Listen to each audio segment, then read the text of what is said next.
Siyempre, cream silk yan, no? Saan ka pa? Dinadirect apply ko na to kagad sa buhok ko. Bango.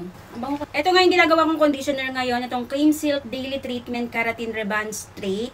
Ayan. So, may instruction naman dito na pwede natin itong gamitin as conditioner.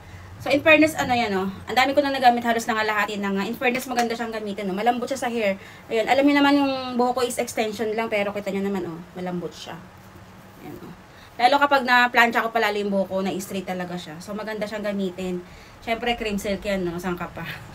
So, ayan, gagamitin ko nga ulit siya ngayon. Maliligo muna ako. Yun. So, maligo muna tayo. So, madalang lang kasi ako mag-shampoo din. Kapag naman nag-shampoo ko, ito yung ginagamit namin ngayon. So, ang bango kasi nito sa hair. Pero ngayon, hindi muna ako mag-shampoo. Bira lang ako mag-shampoo, 2 times a week lang. Kasi, mas lalo magdadry yung hair ko. So, ito, dinadirect apply ko na to kagad sa buhok ko. Bango. Ang bango kasi nito di ba? Ang conditioner. Lalo na doon sa mga dulo ng hair nyo, yun yung maraming dry. Doon nyo siya ibabad. Babad nyo lang siya ng 1 minute.